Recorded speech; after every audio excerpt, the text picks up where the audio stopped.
शिवाजी महाराजांची जी काही पत्र मिळाली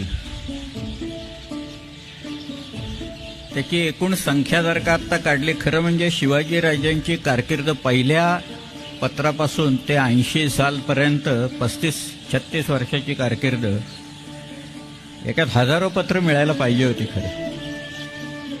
परंतु अस्सल आणि नक्कल अशी मिळून स्वतः शिवाजी राजांची फार तर फार 250 पत्र मिळाली असतात.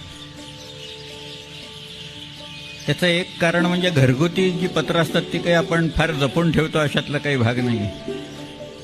पण जी वतनी पत्र असतात, कुठं जमीन लावून दिली, कुठं सरकारातनं उत्पन्न लावून दिले, अशी पत्र लोक धरून बसलेले असतात. ते काही ती पत्र सोडत नाहीत, कारण ते वंशपरंपरागत चाललेलं असतं, उत्पन्न सरकारमधनं मिळत असतं. त्यामुळे ती बरीचशी पत्र मिळाली, पण ती सगळी ठराविक असतात.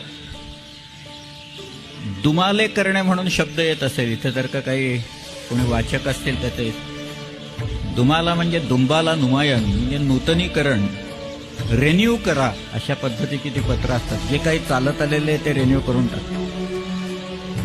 पण त्याही अशा धामधुमीच्या सगळ्या काळात शिवाजी महाराजांची स्वतःची एक 50 तरी पत्र मिळाली असतील की ज्याच्यातनं शिवाजीराजांचा स्वभाव, त्यांची भाषा, त्यांची कृती ही सगळी व्यक्त होतीये.